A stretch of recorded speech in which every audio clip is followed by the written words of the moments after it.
બીરબલની ચતુરાઈ। અકબર અને વેપારીની વાર્તા। એક દિવસ બાદશાહ અકબર દરબારમાં એક વેપારી ફરિયાદ લઈને આવ્યા। તે ખૂબ દુઃખી હતા। જહાંપનાહ વેપારીએ હાથ જોડીને કહ્યું, હું કિંમતી હીરા માણેકનો વેપાર કરું છું। મેં મારા મકાનમાં એક ગુપ્ત તિજોરીમાં મારા સઘળા કિંમતી હીરા સતાડીને રાખ્યા હતા, પણ આજે મેં જોયું તો તિજોરી ખાલી હતી। અકબરે તેની વાત સાંભળીને પૂછ્યું, શું તને કોઈના પર શંકા છે? વેપારીએ જવાબ આપ્યો, જહાંપનાહ, મારા ઘરમાં હું મારી પત્ની અને 2 નોકરો સાથે રહીએ છીએ। તિજોરીની ચાવી માત્ર મારી પાસે જ રહે છે, પણ નોકરો ચોક્કસપણે ક્યાંકથી આ બધું શોધી લાવ્યા હશે। બાદશાહ અકબરે બીરબલને તરત જ જોયું અને કહ્યું, બીરબલ, આ વેપારીને સમસ્યા ઉકેલ અને ચોરને શોધી કાઢ। બીરબલે હસીને જવાબ આપ્યો, જહાંપનાહ, તે ખૂબ જ સરળ છે। કાલે સવારે હું વેપારીને ઘરે જઈશ અને ચોરને પકડી લઈશ। બીજે દિવસે સવારે બીરબલ 2 નોકરોને પોતાની સાથે લઈ વેપારીના ઘરે પહોંચ્યો। વેપારી અને તેની પત્ની ત્યાં હાજર હતા। બીરબલે 4 સમાન લંબાઈની લાકડીઓ મંગાવી।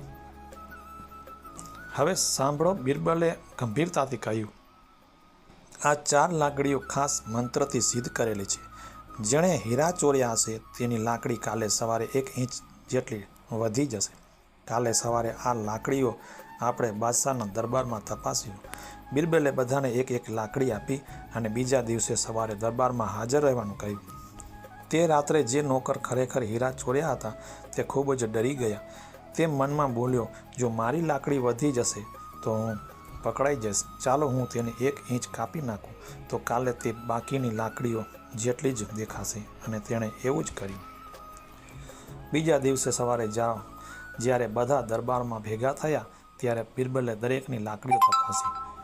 તેણે જોયું કે એક નોકરની લાકડી બાકીની લાકડીઓ કરતાં 1 ઇંચ નાની હતી। બીરબલે તરત જ તે નોકર તરફ આંગળી ચીંધીને કહ્યું, જહાંપનાહ, આ રહ્યો ચોર। આ નોકરે હીરા ચોર્યા છે। બાદશાહ અકબર આશ્ચર્ય થઈ ગયા। તેમણે પૂછ્યું, બીરબલ, તને કેવી રીતે ખબર પડી? બીરબલે સમજાવ્યું, જહાંપનાહ, લાકડીઓ પર કોઈ જાદુ નહોતો, તે માત્ર એક સાદી યુક્તિ હતી। ચોર મનમાં ડરી ગયો હતો અને તેણે વિચાર્યું કે લાકડી વધી જશે, એટલે તેણે તેને કાપી નાખી। આ રીતે નાનકડી લાકડીએ ચોરને જ પકડાવી દીધી। નોકરે પોતાનો ગુનો કબૂલી લીધો અને વેપારીના બધા હીરા પાછા મળી ગયા। બાદશાહ અકબરને બીરબલની બુદ્ધિને વખાણ કર્યા અને તેને ઇનામ પણ આપ્યું।